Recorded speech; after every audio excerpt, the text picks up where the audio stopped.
अच्छा, सबसे बड़ी बहन है। वाह।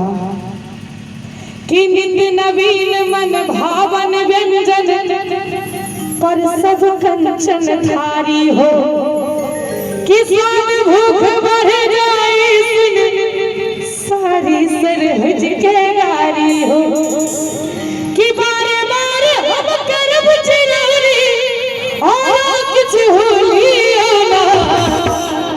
एक बारी बेलो पाहुन के लिए ताली के बजते हे बहुना ही मिथिले बहुना, हे बहुना ही मिथिले बहुना।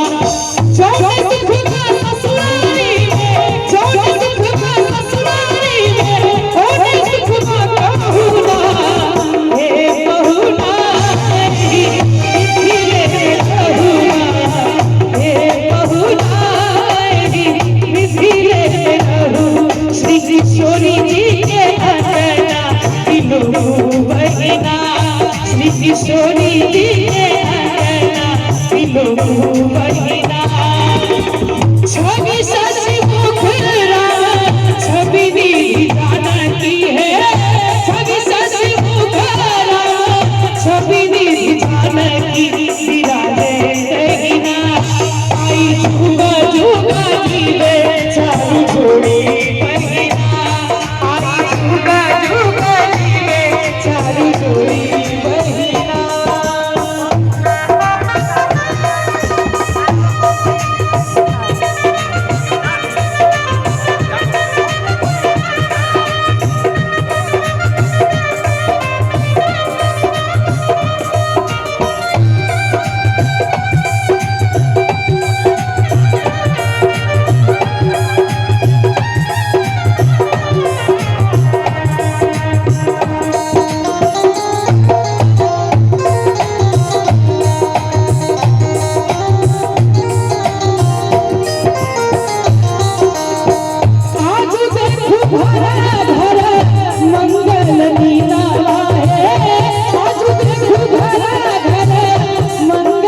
नवा निहारू बहिना आई झुग झुग दीवे चारू जोड़ी बहिना श्री किशोरी के दिलो बहिना छवि शशि मुख छवि जानकी छवि शशि मुख छवि जानकी राजे बहिना कनी भरो निहारू चारू जोड़ी बहिना कनी भरो निहारू चारू जोड़ी बहिना श्री किशोरी के दिलो बहिना श्री किशोरी के दिलो बहिना श्री